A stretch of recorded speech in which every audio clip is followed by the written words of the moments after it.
I'm Rachel Barenbaum, author of A Bend in the Stars, and today I have a super special guest, the one and only Zibby Owens. Yes, that Zibby Owens. I'm so excited to have her here today to celebrate the launch of her quarantine anthology, Moms Don't Have Time To. Zibby, in case you don't know her, has one of the absolute biggest hearts and biggest brains of anybody I know. And she has absolutely done more than anybody else in the past 2 years for the reading community, the writing community. I'm so grateful, and I'm so excited to have her here today. Zibby, tell me, what is your anthology about? What is it? Thanks for that nice intro, Rachel. That was awesome. My anthology is a collection of 60 essays written by authors who have been on my podcast about 5 things that moms don't have time to do: eat, read, work out, breathe, and have sex. So, like you, when I read a book, I go straight for the acknowledgments first because I just think it tells you so much about the author and what you're about to jump into. And your acknowledgments are unbelievable, right? You have this huge community of people that have come together to make this book happen, to make your whole Moms Don't Have Time To community. And what it says is that really what you've built is much more than this book. It is a community. And I wanted to know if that was always your vision. I didn't have a vision. I wish I had been strategic enough to have wanted all this to happen and then actually had it happen, but it didn't work that way. It's been all completely organic. I just decided to try starting a podcast one day. And since then, everything has just added on. I'm delighted. And along the way, I was like, yes, let's try to build up the community. But from the start, no, this all just unfolded the way it was supposed to, I guess. I think you're being modest. I think there was a little more planning in there at some point. But let's talk about the anthology in particular. How did that come together? It started as essays that I released in an online magazine during quarantine called We Found Time. Originally, I wanted it to be like the goop of moms and and have a whole website and launch it and be splashy and amazing. And I scrapped all those plans and had a friend from my very first job like design it on my own website. And I just threw the essays up. And then at the end of the quarantine, or what I thought was the end, which of course never ends, I realized, I wonder how many essays I had. Maybe it could be a book. So I took them all and like put them all in a document. I was like, oh, this is a book. I should try to sell this as a book. And that's what happened. But how did you choose them? How did you approach authors to get them to start writing these essays for you? At the very beginning, I had a spreadsheet of every author who had been on my podcast. And then I had different ideas of what I would want them to write about based on either their books or something they had said to me in an interview that I had hung on to and would have liked to hear more about. And I reached out to everybody in like a mass email so long ago now. And a bunch of people just wrote back right away, yes, I'm in, whatever you're doing, I'm in. And those are the people who basically ended up in the first book. And then how did you shape those essays as they started coming into the collection? I worked with amazing editors. In fact, Claire Gibson, who wrote Beyond the Point, she was someone who we sat at my kitchen table one day and hashed out this whole concept together. And so she was instrumental, particularly in the beginning, and also Alyssa Altman, who I adore. So the two of them helped me get this all off the ground, edited the first batch of essays. And then over time, I ended up hiring a professional like magazine editor when I thought this was going to be a big magazine named Carolyn Murnick, and who has also been on my podcast. So all 3 of them were on the podcast. They were authors, they were writers, editors, and we did it all together. Amazing. So I love that you have this army of helpers, and one of your biggest skills seems to be your ability to figure out where you need help, right? And then going out and finding that help. So can you give me some advice? Like, how do you do that? I was actually thinking I am not good at that at all. I don't know. I actually veer in the other direction where I'm like, I can just do it all myself. I can do it. I can like build my website and I can upload the episodes and I can I can just do it and it'll be faster. And like, I don't want to have to, employ, I don't know. So I actually have been struggling with, outsourcing, but now I found some amazing people who are way smarter than I am, who are super talented, who are helping me. And so I don't know. It's just when I run out of time in the day, I have to turn to other people. So, of course, all the proceeds for this book are being donated to the Susan Felice Owens Fund. Can you talk about that? Sure. My mother-in-law and grandmother-in-law passed away from COVID over the summer within 6 weeks of each other. And my mother-in-law's illness was particularly harrowing and terrible. And she was only 63 and full of life. And she should not have died. Anyway, after I went through all of that, I wanted to give back in some way, and I'm on the board of the Mount Sinai Health System. So I decided to start a fund to help develop a vaccine. At the time, there were no vaccines at all since it started. Obviously, Moderna and everything has come out. But Mount Sinai is working on a low-cost vaccine, single dose through the nose, which can be stored at higher temperatures, and which will be great, particularly for third world countries. So they are doing that based on a flu vaccine model, even like a chicken flu. I don't even know. Anyway, they're doing great things. And I'm donating all the proceeds of my book and the fundraiser on Tuesday, the 16th at 7 p.m. All those proceeds are going to go to help find ways to protect the people in the world.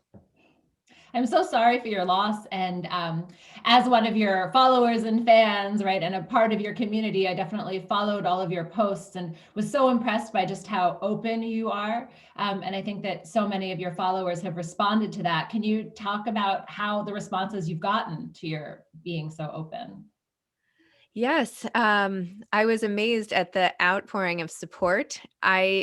I just started posting about it because I didn't know how not like I've always used writing as I feel like you have, but I've always used writing as like a way to deal with myself and my life and like get things out. And it started as just my way of talking about it, and then it became a way to update the many people who love Susan and Kyle and Stephanie, his sister, on Instagram. But honestly, like there were times when the night Susan was being airlifted from one hospital to another where I was just like, okay, we all have to get together and think good thoughts right now. I don't care who you pray to or whatever, just like put it out in the universe and like, let's get her there. So I feel like I had all these people all over the world, like holding their breath with me as she flew overhead, and then she made it and we were all like celebrating, and it's just been amazing. So it, I feel like a lot of people, when they talk to me, are like they feel like they know me, that we're best friends already. And in truth, it's true in a way, because I am sharing the way I would with a close friend with a lot of people, which helps me, but I think ultimately helps them too, because we're all going through so much stuff these days. So Yes, but a lot of people say that we're going through it together, but they're really alone. And you actually are bringing a community together and people together. And I know we all appreciate it. I really appreciate it for sure. I find it interesting that I've seen that you call yourself an intermediary, right? I was wondering if you could talk about that role, how you see yourself, why that label? um, I do. I view myself as someone who can get one message to someone else. I'm thinking about writing a book called The Book Messenger, because I feel like I'm taking these books and trying to deliver them to the people who need them. And I think I do that because books for me have been salvation and so helpful no matter what I've been going through. Not the actual content, but even the ability to fall into a book when I need it the most. So the right book at the right time is life-changing. And if I can help even just like one person find a book that maybe they didn't know about and read it and be like, oh my gosh, I feel understood and I feel so much better, I feel less alone, like that is such a privilege that I can help in that relationship. So I feel like I'm just trying to get the word to the right people, like ferry it along. But not just books too. I mean, these essays, right? And the writers that you brought together to do this, there was a larger message of we're not really in this alone. Yes. I mean, that's what I read as you being the intermediary for that. Yes. So thank you for that. If you could go back to your Section B Harvard Business School self, right? Do I have to? I'm a Do I fellow have to Section go back B-er. there? Okay, fine. I'm back there in my head. I know. I know. If you go back there and you could tell yourself that you were going to be doing this today, that you would be starting Moms Don't Have Time To, what do you think you would have said? It's so funny. I took a class in my second year of school, which was about like identifying your career or something ridiculous that I thought would be an easy class and was actually great. But I was like, okay, I have these skills, but there is no answer to what job these skills lead to. I'm like, these are the things I feel like I'm good at, But like everyone else is like, great, McKinsey's for me. And I'm like, I love psychology. I love to listen. I love to write. I love to read. I like talking to people. I feel like I understand people without them having to say anything. Like, I don't know. And everyone was just like shaking their heads like, yeah, it beats me. So I was like, all right, well, but at the time I was doing a lot of writing. So um, I was writing for the Harvest paper, and a lot of people on campus knew me as someone who wrote and shared really openly because at the time I had just lost my best friend on 9/11. So in a way, the sharing part, I don't think would surprise me or anybody, but the whole mission of HBS, which they drill into your head, is to educate leaders who make a difference in the world. And I actually think about that often as I do what I do, because I'm just trying to make a little difference. I can't, cure COVID. I can't do all these big important things, but this is what I can do. So I'm just trying. So one of the questions that I am dying to ask you is that you've seen, I know, get ready for this one. Yeah. You've spoken to so many authors. You've seen so many books launch. What advice do you have for authors? Harness your community as much as you can. I mean, word of mouth, I still think is the most important. Instagram, people spreading the word. You don't have to have a top-notch publicist or like all the trappings. Like books that are meant to get out there, find their audience. And it doesn't have to be on day one, and it doesn't have to be a bestseller. It can be the most important book in a person's life. And how awesome is that? So I would say, someone asked me at the beginning, like, well, what are your goals with this book? Are you trying to make the list? Are you trying to do this? And I was like, no, I'm not trying to do those things. I want this out there because I know it's going to help people. And that's my goal. So I guess the advice would be figure out your goal. What do you want for your book? And then there are different strategies you can actually follow. Whether or not you can get those goals is another thing, but at least you can try if you have a plan. In terms of brand managing, you tell the story, I think it was in the introduction, where you were doing these Instagram live feeds, right? And you're doing a bunch of them every day. And they were really helping us, the writers, right? And the readers. And you were connecting with us, but someone said to you, maybe you should stop doing this because you're not building your followers. And your response was, but that's not what it's about. And I felt like that really encapsulated your approach. Could you talk about that? It's so true. Actually, for a while, I turned my account private because I was like, I don't know, would I want this person following me down the street? Why are they now like watching me curl up with my dog on my bed? I don't know. It's so the follower culture is just so bizarre. But along the way, I've had people tell me not to do almost everything that I'm doing. Change the name. Don't do this type of podcast. Don't release it this often. Don't include author advice at the end. Don't.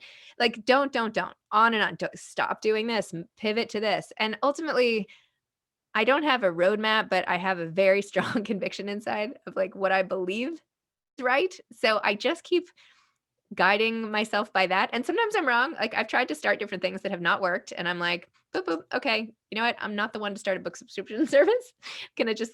I'm not going to start Kids Do Have Time, the podcast, because that's just not working out. So I've had a lot of things that have not worked out. But my approach is more, I'm just going to like throw it up and try it. And if people say, nobody cares, like the beginning, I was like, I feel like this should be a show. Like people want to hear this. And people I talked to were like, nobody cares what do authors have to say? I'm like, what?